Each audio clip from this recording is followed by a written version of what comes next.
Gracias, queridos amigos, gracias, disculpen, estamos en vivo. Y bueno, pues tenemos aquí algún problema técnico propio, nuestro, del equipo de Voces del Periodista. Amigos entrañables, en una mesa interesante donde estará el maestro don Enrique Pastor Buscarranza, don Rodolfo Sánchez Mena, el doctor don Rodolfo Ondarza Rovira, el maestro Leonardo Valadez, y ahora está en la línea Ceci Tapia, Solidaridad MIR. Vamos a hablar para ver cuál es el análisis sobre el mensaje del señor presidente en el aniversario del triunfo histórico democrático del pueblo de México. Así estuvo dirigido este mensaje al país, en el que él destacó un respeto a la disidencia, enfatizó que su administración no trata a los opositores como ellos lo hicieron cuando ellos eran oposición. De alguna manera dice y destacó estas palabras: siempre recibirán respeto sin límites, ni represión, ni censura. Aquí también destacó que no hubo una elección de Estado, pese a la pandemia se contó con una buena participación ciudadana. Aquí, con un discurso totalmente directo y sin simulaciones al que nos ha acostumbrado el presidente de la República, pues menciona que los entornos que denuncian el presunto autoritarismo presidencial están políticamente vinculados con gobiernos precisamente locales que han reprimido pues manifestaciones de descontento social, y que paradójicamente se le señala y se señala al gobierno federal de lo mismo que pues obviamente que ellos hacen, ¿no? Y que ellos apoyan, como son estas represiones. Aquí lo que debemos entender es que tenemos una nueva lógica de ejercicio del poder, con cosas que chocan totalmente con cuestiones de una cultura política que estuvo arraigada durante muchísimos años. En este tenor, queridos amigos, yo quisiera pedirle a Ceci Tapia que ella resaltó mucho logros, por ejemplo, vámonos más allá de los dichos y de las percepciones, con cuestiones totalmente sustantivas, como son datos económicos. Yo te pediría, Ceci, querida, pues que nos puedas aclarar y, como tú lo sabes hacer, compartirnos estos datos. Ceci Tapia, Solidaridad MIR, ella es directora de redes del Club de Periodistas de México, directora de SEA Informa, y bueno, ustedes la conocen. Ella además, por supuesto, es fiscalista. Muy importante tu análisis. Ceci, querida, te escuchamos. Gracias. Muchísimas gracias, querida Celeste. Y efectivamente, ayer nuestro presidente Andrés Manuel López Obrador da un mensaje a la nación por los 3 años de haber logrado el triunfo. Y este tema es muy importante porque resulta que, aunque no empezó él a gobernar, se vio claramente que él ya podía participar en las tomas de decisiones del país. Recordemos que pareciera que se había quedado el país en stand-by, así quietecito, cuando gana Andrés Manuel López Obrador. Y aunque él empezó su gobierno el 1 de diciembre, hoy hace ayer hizo este programa, vamos a llamarlo así, porque eso lo pueden ver en todas las redes sociales, y él hablaba de los ingresos tributarios, pero esto es importante. Los ingresos tributarios, incluyendo el IEP sobre combustibles, fueron mayores en 43.2% millones, y que se acumularon en un crecimiento de 5.3% respecto a enero y mayo de 2018. ¿Y por qué lo comparan con enero y mayo de 2018? Porque no lo podrían comparar con un año pandémico en el que estuvo cerrado, o que no iba a haber los mismos ingresos de impuestos. Sin embargo, se logró llegar a la meta con el año 2020, pero es muy atinado haberlo comparado con el año último del último gobierno, para poder darse cuenta cómo la optimización del marco tributario está presente.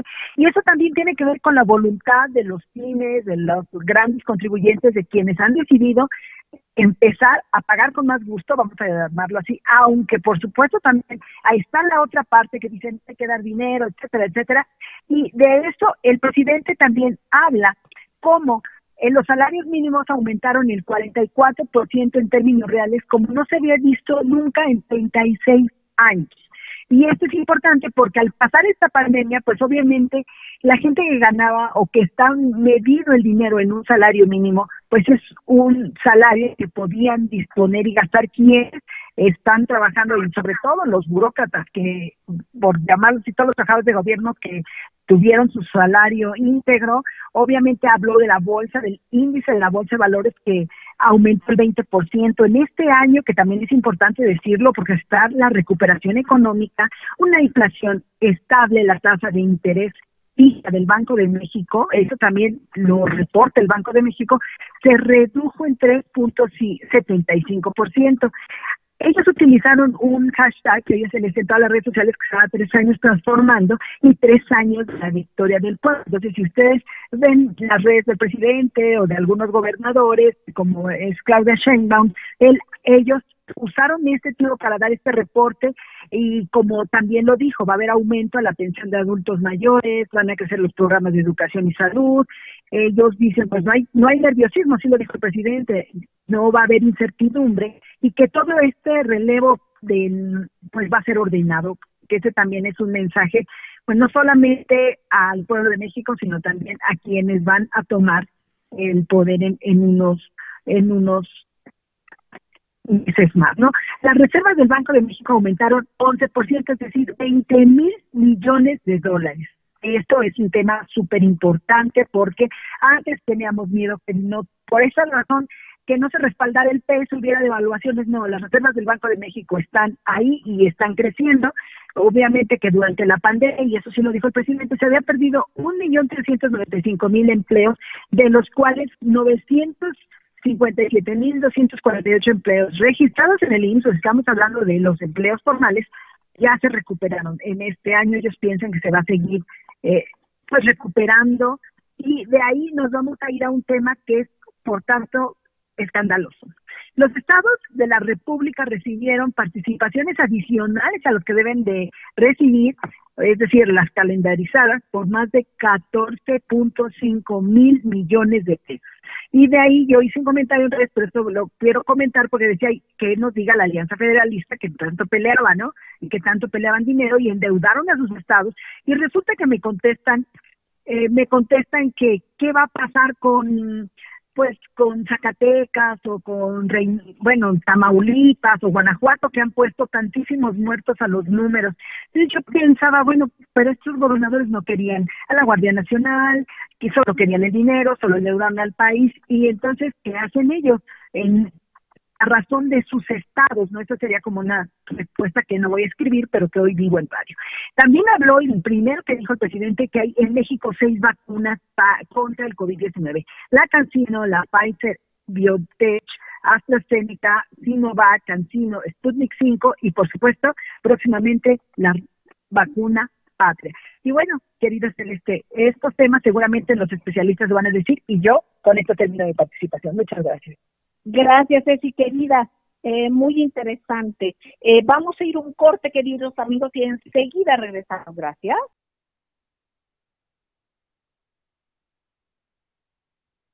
Gracias, queridos amigos, gracias por seguir con nosotros. Aquí continuamos en Voces del Periodista. Yo agradezco enormemente al ingeniero Víctor Melara García, al ingeniero Siri, que están en la Torre Tepeyac haciendo un esfuerzo en la transmisión. Muchísimas gracias. Nosotros estamos con un control remoto. Agradezco a Jonathan Álvarez, se nos ha dificultado un poco, pero bueno, estamos aquí y les agradecemos enormemente su comprensión. Escuchamos a la maestra Ceci Tapia, @solidaridad1000, y ahora escucharemos al doctor Rodolfo Garza Rovira, a quien preguntábamos antes de irnos al corte, se nos cortó la llamada, precisamente sobre la opinión que él tiene sobre precisamente este informe del señor presidente, pero también sobre algo de actualidad que es ahorita una preocupación por lo que tiene que ver con el COVID, las vacunas. Doctor, ¿qué tienes que compartirnos sobre este tema? Adelante, sí. Doctor Rodolfo Garza Rovira, científico mexicano, neurocirujano y defensor de derechos humanos. Adelante, doctor.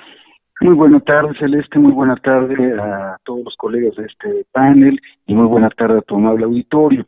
Efectivamente, Celeste, mira, durante su mensaje de 3 años, a 3 años de ganar las elecciones, el informe de nuestro mandatario Andrés Manuel López Obrador fue muy interesante en el aspecto de salud.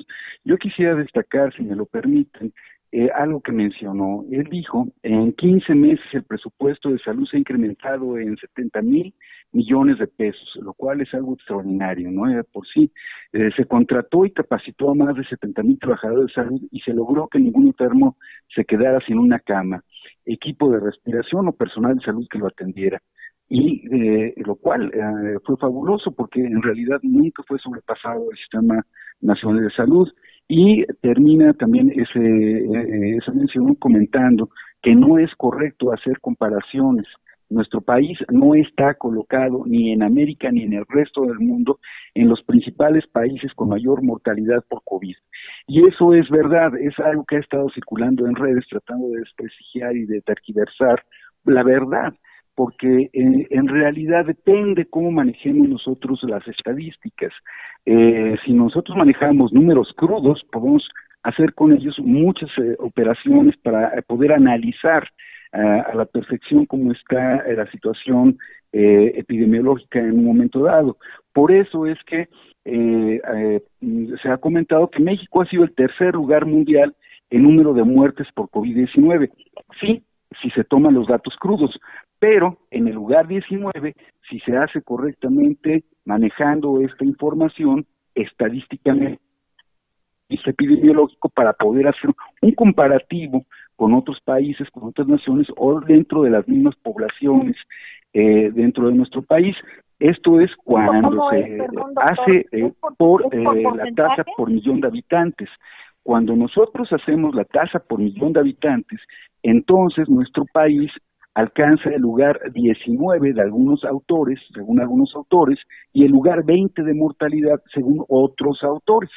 Entonces, la mortalidad en México en realidad no es tan alta como menciona la derecha. De hecho, pues estamos mejor que algunos países, afortunadamente, de América Latina, y estamos mejor en relación a algunos países de la primer mundo, de países muy desarrollados como lo es pues Bélgica, Estados Unidos, Reino Unido. Su mortalidad, cuando manejamos estas cifras estadísticas por millón de habitantes o incluso por 100,000 habitantes, la mortalidad en México pues ha resultado ser totalmente diferente a como la quieren manejar ciertos grupos de oposición y que quieren con esto manejar infodemia, generar pánico y con ello pues generar odio.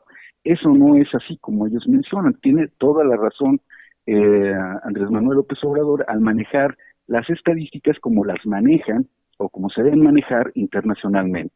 De esa manera, también tenemos que tomar en cuenta que existen pues diferentes factores que condicionan en un momento dado pues la gravedad en una pandemia. Por ejemplo, pues los factores sociales. Estos factores sociales son muy importantes porque en cualquier pandemia los grupos vulnerables son los que más afectados se ven. Y si conocemos que en nuestro país, desafortunadamente, en los sexenios previos nos llevaron a una pobreza y pobreza extrema, a más de la mitad de la población, pues tenemos un grupo vulnerable pues muy grande.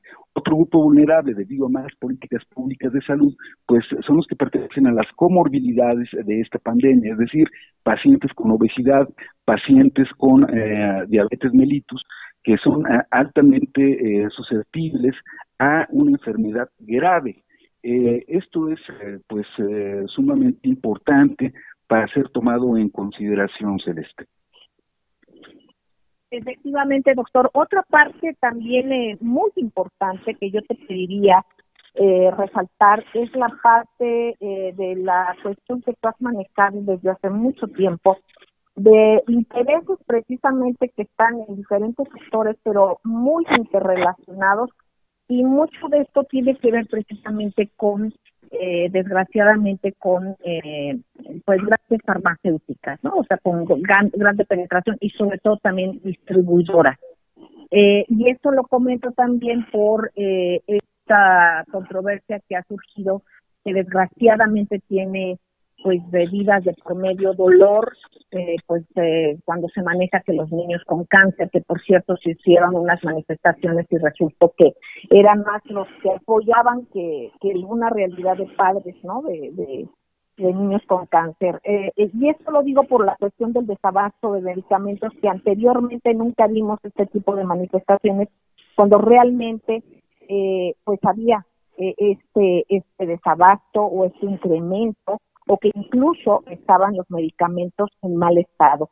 Tengo entendido que parte del problema de esta farmacéutica que produce uno de estos medicamentos es porque estaban en mal estado, precisamente no cumplían con la calidad que debe de ser. ¿Cuál es la problemática en el fondo, doctor, que escuchamos?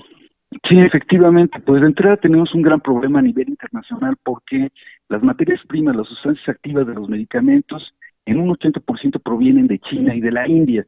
Entonces, no es un problema privativo de México el que en un momento dado pudiera haber desabasto de medicamentos, falta algún medicamento en particular, sino que estos productos, al ser elaborados en China y en la India, pues dependemos todo el planeta de ellos, y si la pandemia, como ocurrió con la tercera ola en la India, o al principio de la pandemia en China, afectan la producción de estas sustancias primas, de estas materias primas que requieren las industrias farmacéuticas ubicadas en Europa o en Estados Unidos, entonces, o incluso en México, pues nos vemos todos afectados. Pero por otra parte, pues efectivamente, tienes toda la razón, el problema de las distribuidoras que mantenían un monopolio tremendo y tenían unas ganancias extraordinarias dentro de la corrupción que privaba en sexenios anteriores, era un problema inmenso. La farmacéutica PISA, en particular, se la había detectado al inicio, un poco antes de la pandemia, se habían detectado problemas de contaminación en la elaboración de sus fármacos, que entre otras cosas, pues ahora también distribuye medicamentos contra el cáncer, no solo para niños, sino para todas las personas que tengan cáncer, como el metrotexato, por ejemplo, es decir, provee la quimioterapia. Esta empresa, cuando se le suspende la producción de estas plantas que estaban contaminando, estas plantas industriales que estaban contaminando estos medicamentos, se les suspendió temporalmente la producción de fármacos.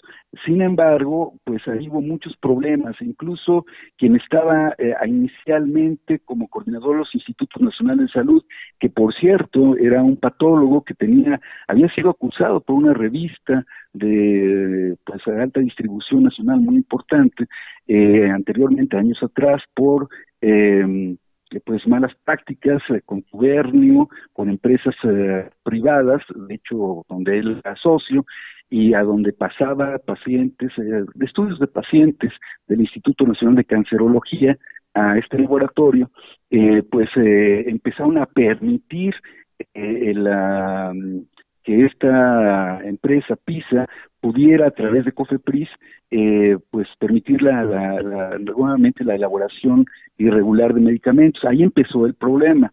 Nuevamente se impide la producción de estos fármacos, y actualmente pues las farmacéuticas están unidas, tratando, tanto extranjeras como nacionales, tratando de no venderle medicamentos a nuestro país. Eso fue lo que pasó. Ahora, por otra parte, pues la compra, el cambio del sistema de compra de medicamentos, una compra consolidada, y medicamentos especialmente para cáncer, a farmacéuticas francesas, ha permitido que la inmensa mayoría de los medicamentos en la actualidad, el 90% o más de los medicamentos que sirven para la quimioterapia, ya sea para niños o para adultos, estén a la disponibilidad. También hubo un incidente con las autoridades del Instituto Nacional de Pediatría y del Hospital Infantil de México, que en uno de esos momentos críticos en el que se habló de desabasto y de esta organización que se ha comprobado que está siendo manipulada por grupos panistas, en realidad pues habían escondido los fármacos. De hecho, hay diferentes notas e investigaciones periodísticas que mencionan que pues hubo un, entre comillas, error administrativo en el cual pues estas autoridades de estos hospitales se confundieron y sí había medicamentos, pero que por ese error administrativo habían dado la falsa noticia de que pues había un desabasto. Aquí tenemos que, yo creo que tomar en consideración que un hospital de alta especialidad, un instituto nacional, por ejemplo, pues tiene un director general, tiene un director administrativo, tiene un director médico, aparte tiene un jefe de farmacia, ¿no? De farmacias que, por cierto, internas, que fueron privatizadas en el último semestre de la gestión de Peña Nieto. Entonces, ellos hacen proyecciones y no puede haber un desabasto, no pueden ser sorprendidos con que no Doctor, vamos a ir un corte y regresamos. Este tema está por demás interesante. Imagínense también, debería de haber una repercusión jurídica de alguna manera, de veras, en contra de aquellos que esconden los medicamentos, que escondieron los medicamentos. Vamos a ir un corte y regresamos. Gracias.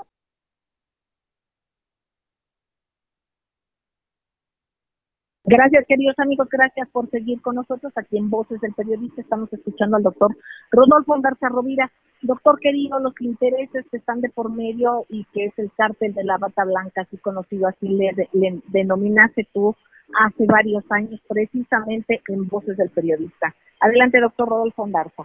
Sí, muchas gracias. Pues uno se preguntaría que por qué ha pasado esto, por qué siguen impunes estos personajes, estos funcionarios que son responsables de esconder, de ocultar los medicamentos. Bueno, hay dos cosas. Uno es que tenemos que recordar que estas farmacéuticas pertenecen a FunSalud, farmacéuticas transnacionales y farmacéuticas nacionales, lo mismo que Nestlé y FEMSA Coca-Cola, entre otras industrias, y que tienen, por lo tanto, pues intereses corporativos, intereses económicos muy grandes. De ahí, de FunSalud, sale el Seguro Popular, la privatización del seguro de la salud en México, y también de ahí salen los políticos hacia la rectoría de la UNAM, entre otras cosas, y de ahí sale la estafa maestra, y de ahí sale también pues la toma económica, el saqueo de CONACYT, el SNI, en fin. Pero por otra parte, son parte del fuego amigo, son funcionarios, son directivos que fueron colocados por Narro, por José Narro, por el priismo, y que aún no han sido pues desvinculados del sector de la estructura. Así es. Bueno, pues queridos amigos, este es un tema al cual le vamos a dar seguimiento y que el doctor Rodolfo Ondarza Rovira, pionero desde hace muchos años, dando seguimiento a todo esto.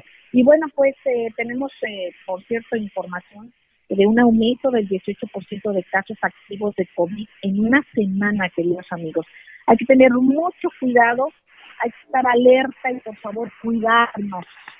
No soslaye el cuidado que va de tener usted con su salud, con la de su familia, con la de la comunidad, queridos amigos.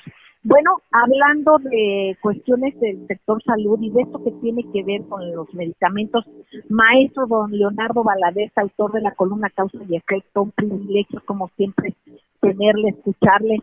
¿Qué análisis nos da, qué información tiene, maestro? Adelante. Desde luego he estado atento a los comentarios de los compañeros en torno al informe del señor presidente López Obrador, su tercer informe, en cuanto a el momento en que se gana el proceso electoral del año 18. Sí es interesante dar seguimiento a este tipo de eventos, porque indudablemente que hay información jugosa, sabrosa, lo que podemos comentar y lo que orienta a la opinión pública. Lo que acabamos de conocer en este momento de la cuestión del sector salud es bastante importante y como tal, en el Senado de la República se da seguimiento a este tipo de cosas. El Senado de la República, la Cámara de Diputados Federal, los congresos locales tienen comisiones que se integran con diferentes legisladores, hombres y mujeres, senadores, senadoras, en comisiones que forman diferentes segmentos de los intereses nacionales. El sector salud es uno de ellos, y como tal, la próxima semana en la sesión de la Comisión Permanente del Congreso de la Unión que como saben se está celebrando en el Senado de la República, se abordará el tema de los niños con cáncer. Vamos a conocer cifras a nivel nacional, vamos a saber posicionamientos de los diferentes partidos políticos.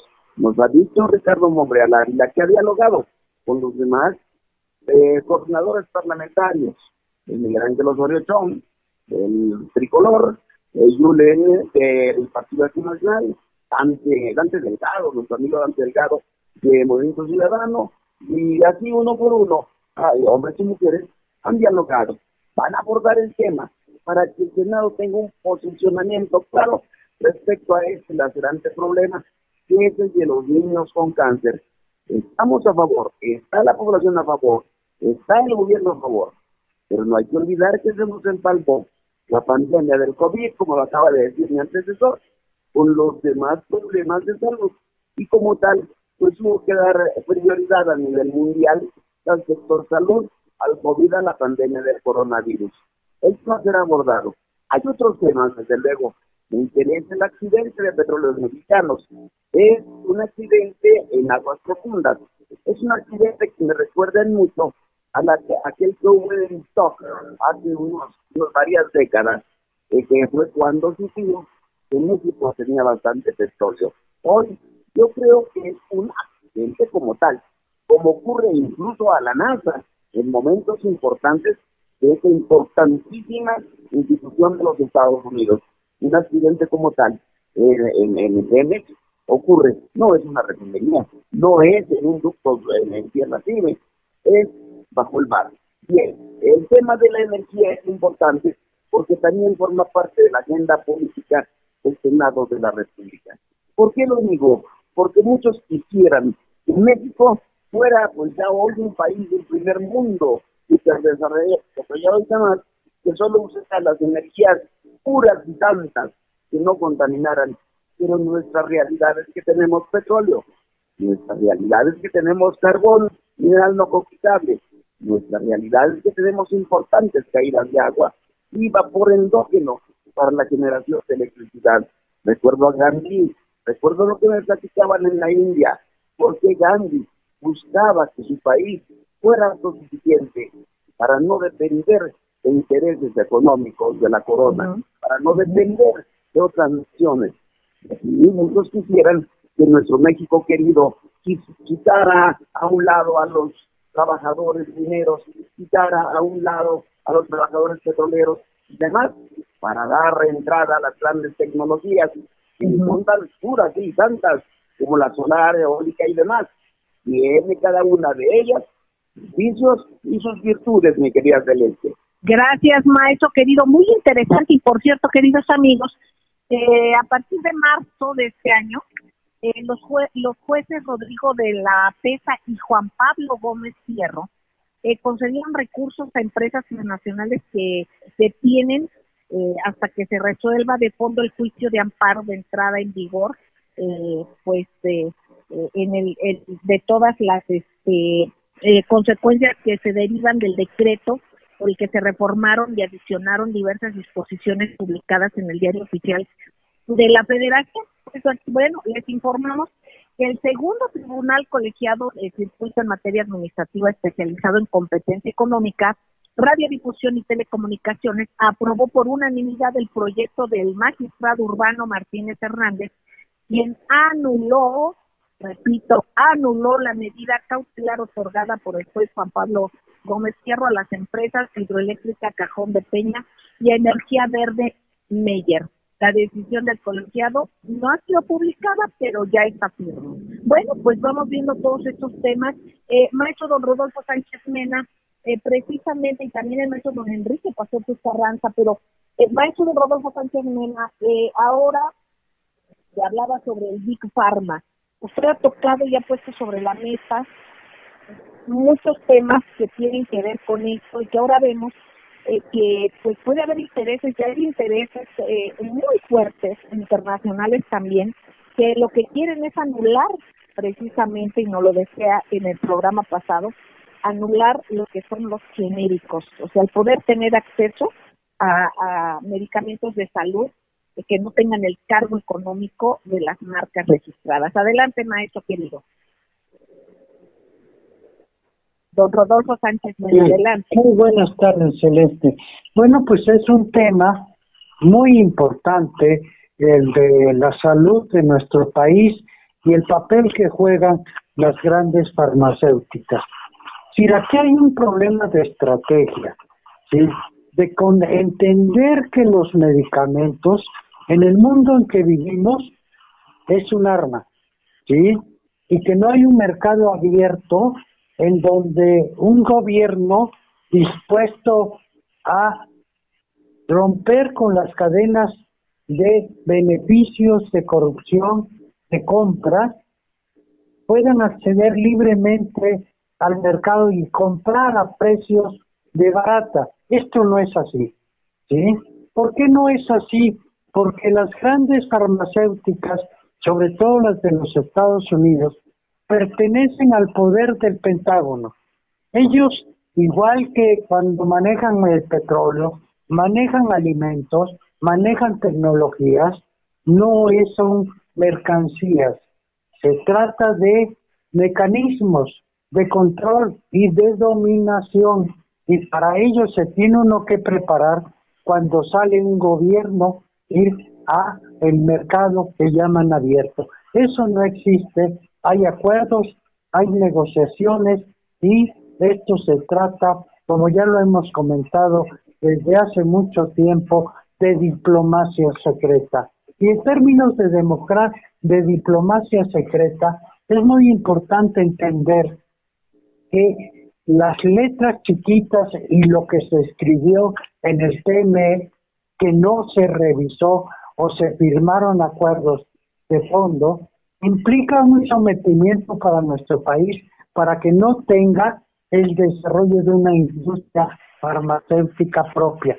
¿Qué quiero decir con una industria farmacéutica propia? Pues aquella que provea de todos los medicamentos que son estratégicos para la salud de nuestro país. Tiene razón el doctor Ondarza. Si desde el doctor Soberón, Guillermo Soberón, se estableció, y esto es una estrategia de dominación, pero esa estrategia de dominación se impone desde fuera. Hay personeros... Vamos a un corte.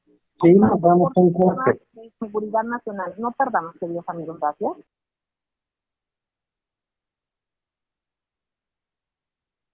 Gracias, queridos amigos, de regreso en su programa Voces del Periodista con el maestro don Rodolfo Sánchez Mena. Maestro, lo seguimos escuchando sobre este tema de seguridad nacional, de seguridad de vida. Imagínense nada más lo que se traduce. Adelante. Pues Celeste, pues a partir de esa época, bueno, pues estamos hablando de alrededor de unos 30, 40 años. Cómo se empezaron a establecer una serie de mecanismos y de imponerse todo un proyecto de dominación. Ahora estamos en una nueva coyuntura y hemos planteado con toda claridad que esta coyuntura es la que destaca el papel del Estado para resolver una serie de problemas. Ya hablaremos de esto, que es muy importante, Celeste, en próximos programas, de cómo hay el nuevo proyecto de seguridad norteamericana, ¿sí? Ataca fundamentalmente la producción de fentanilo en México. Pero ¿por qué sucede esto? Sucede que en los Estados Unidos las grandes farmacéuticas tienen precios diferenciales. En el mercado negro de $10 y en el mercado de las Big Pharma, donde legalmente se expenden las drogas, hay que insistir en eso, de que hay un mercado abierto dominado por los Estados Unidos en las drogas. Un parche de fentanilo cuesta $240. La diferencia es sustancial.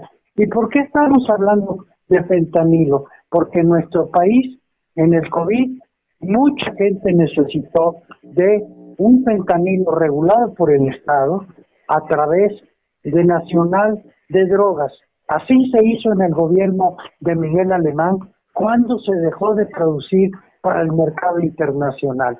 Ya lo comentaremos, Celeste, porque una doctora se ha ido a la cárcel por usar fentanilo de la calle, del mercado negro, porque no hay a disposición del sector público. Y el sector público se puede abastecer bien desde Nacional de Drogas, produciendo el fentanilo que nuestro país requiere.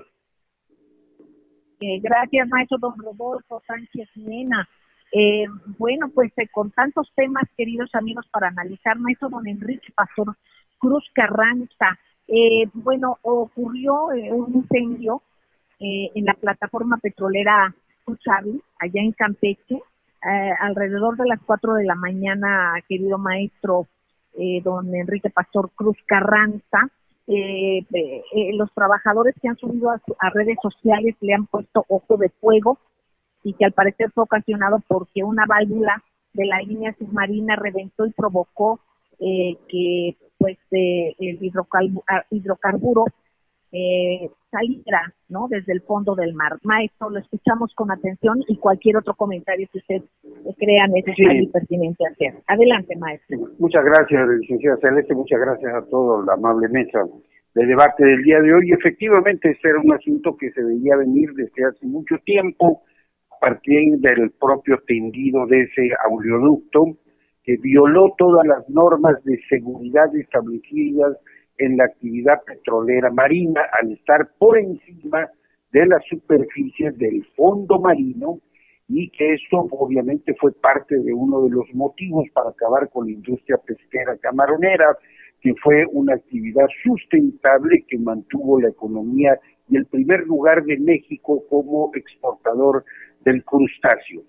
Es interesante que esto haya sucedido dentro de la tragedia, porque no hay absolutamente ninguna víctima según los datos que tenemos aquí en Campeche, pero sí sería importantísimo la revisión en materia de mantenimiento, porque si se va a los expedientes, seguramente todavía antier se estaba sacándole brillo a la válvula, pero esto es parte de la gran corrupción en muchas áreas en las cuales la 4T no ha llegado en estos 3 años, que es indispensable combatir, porque hoy por hoy está de por medio la seguridad nacional, pero sobre todo un descontrol que crea una afectación ecológica que puede ser comparable en su momento con lo que sucedió en el Istmo. En estos 3 años, que el día de ayer se dio el informe del presidente, pues estamos en 3 años apenas de casi 4 décadas de un feroz neoliberalismo que no ha cesado ni ha dejado que se avance sustancialmente. Hay muchas redes, hay muchas complicidades, hay muchas raíces profundas que todavía se tienen que combatir, y que obviamente a cualquier imprevisto, sea pandemia, sea accidente, sea por estructura o por lo que se presente, inmediatamente se le trata de asignar a la actual administración. Hay que trabajar mucho en la rendición de cuentas y en la revisión de todos estos CARDEX que son total y completamente en la cumbre de la corrupción petrolera, carretera, médica y de muchos aspectos más, licenciada. Muchísimas gracias, maestro don Enrique Pastor Carranza, director de A Fuego Lento y también directivo del Club de Periodistas de México, con el maestro don Rodolfo Sánchez Mena, quienes están en esta mesa que mucho nos honran. Pues yo les pediría a todos algo que se haya quedado en el tintero, que quieran decir antes de despedirnos. No sé si querida Ceci Tapia, Solidaridad Mil, te escuchamos con mucha atención. Bueno, pues querida Celeste, pues yo creo que bien lo dijo y me gustó mucho, como dice el maestro Pastor Carranza, mucho falta por hacer en la 4T, y por supuesto que los mexicanos tenemos que ser actores en todo esto, en la denuncia de la corrupción, en la denuncia de los malos funcionarios públicos, porque si no, de alguna manera, en esto vas a ver y no podemos terminar con esto.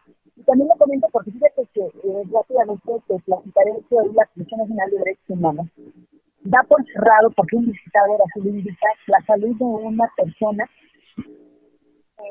sin un dato médico. Yo creo que dentro de esta profesionalización, quien debe hacer esos conocimientos debe ser un médico, debe ser un personal preparado, y así pasa en la Procuración de Justicia, pasa en el Servicio de Salud, y pasa en el Servicio de Limpia. Si nosotros no hacemos lo que nos toca, este país no va a funcionar. Si nosotros no denunciamos lo que vemos, este país no va a funcionar. Entonces, pues tenemos país para mucho y esperemos que mejore con este. Exactamente, ayudemos en esta transformación, somos parte fundamental, precisamente denunciar. Estamos hablando del sector salud, que hay entes incrustados muy fuertemente. Hablamos del sector energético igualmente. Ahorita habla Ceci Tapia de personalidades, de personajes que están incrustados también en la Comisión Nacional de Derechos Humanos. Hay fuego amigo en muchos lados, así es que hay mucho que hacer, queridos amigos. Doctor Rodolfo Ondarza Rovira, adelante. Sí, muchas gracias. Nada más recordar un informe del INEGI del 2019, en el cual se registraron 747,000, arriba de 740,000 defunciones, 89% de las cuales son causa de salud, y la obesidad fue la causa de muerte de más de 200,000 fallecimientos al año en México, de los cuales 80,000 son por diabetes y más de 100,000 por enfermedades cardiovasculares. De ahí que recientemente Hugo López-Gatell, nuestro subsecretario de Salud, ha mencionado que la siguiente batalla es precisamente contra los alimentos ultraprocesados y bebidas azucaradas que están matando a la población mexicana. Celeste. Exactamente, muy buen tema, doctor, hay que seguirlo. Maestro Leonardo Valadez, adelante. Bueno, yo simplemente comentar que nos prepararemos para estar presentes en el inicio de la próxima legislatura, que tendrá que abordar los temas que han quedado pendientes de la actual y 5 temas fundamentales que el Senado ya tiene preparados para sacar adelante la infraestructura intelectual, logística, legislativa y demás que reclama a nuestro país para que lo que han dado en llamar la cuarta transformación alcance el éxito que requiere en los próximos 3 años. Gracias, maestro don Leonardo Valadez. Don Rodolfo Sánchez Mena, adelante. Pues Celeste, nada más recomendar, decir que en este fenómeno de salud que estamos viviendo tan complejo, es fundamental contar con una industria farmacéutica propia y que el Congreso legisle en todo lo que sea necesario para reglamentar desde la perspectiva del Estado la protección de la vida y de la salud de los mexicanos. Gracias, maestro don Rodolfo. Don Enrique Pastor Carranza, adelante. Pues que en estos 3 años del presidente Andrés Manuel López Obrador, hoy más que nunca requiere que su equipo, su gabinete, cierre filas, trabaje en la cuarta transformación, más lealtad, más disciplina y menos futurismo. Muchísimas gracias, maestro don Enrique Pastor Carranza, coincido. Y bueno, amigos, sigan en esas frecuencias porque aquí se escucha plural. De eso se trata. Apoyemos a medios verdaderos, a los medios que van por la voz de todos. Gracias, les queremos mucho, un beso tronadísimo, cuídense, estamos en pandemia, cuídense por favor. Gracias.